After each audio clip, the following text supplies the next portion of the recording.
4. You will hear part of a lecture about an experimental design for a house. First, you have some time to look at questions 31 to 40.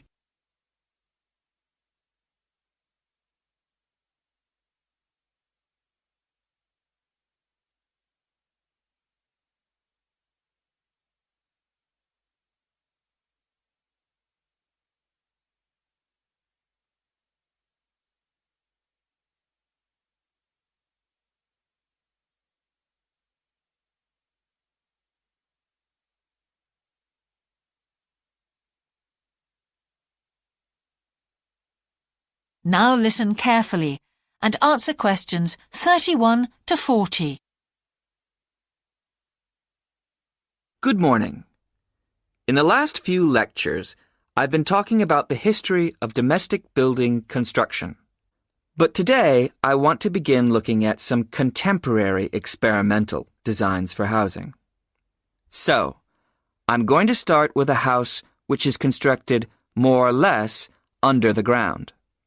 And one of the interesting things about this project is that the owners, both professionals but not architects, wanted to be closely involved, so they decided to manage the project themselves.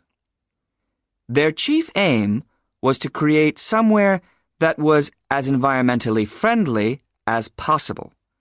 But at the same time, they wanted to live somewhere peaceful.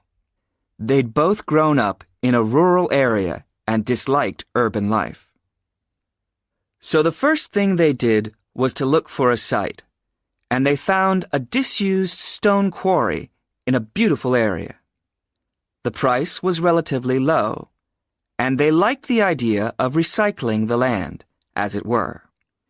As it was, the quarry was an ugly blot on the landscape, and it wasn't productive any longer either.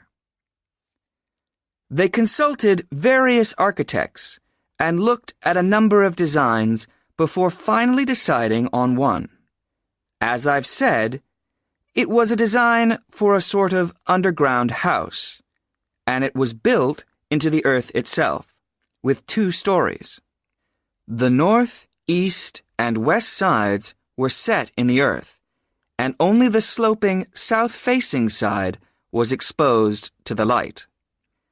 That was made of a double layer of very strong glass. There were also photovoltaic tiles fixed to the top and bottom of this sloping wall. These are tiles that are designed to store energy from the sun. And the walls had a layer of foam around them too to increase the insulation.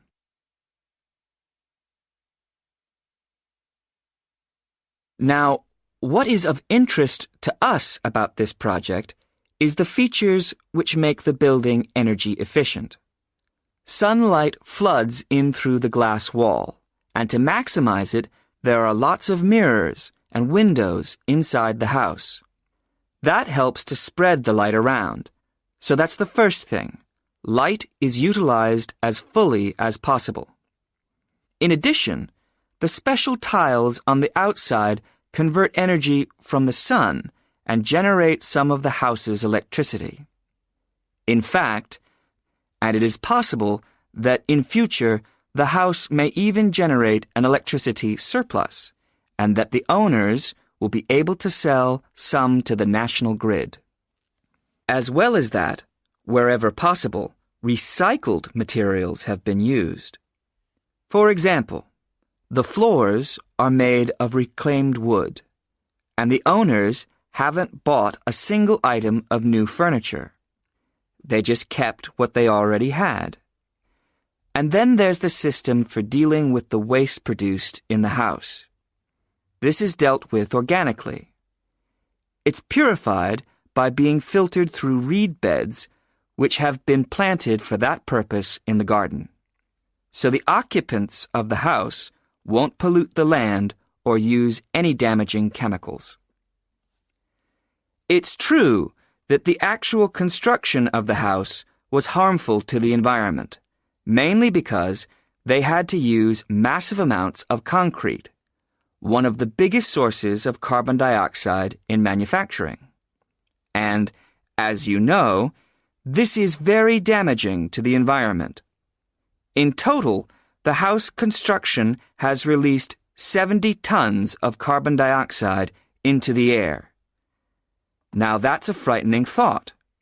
However, once the initial debt has been cleared, and it's been calculated that this will only take 15 years, this underground house won't cost anything, environmentally I mean, because unlike ordinary houses, it is run in a way that is completely environmentally friendly. So, eco-housing like this is likely to become much more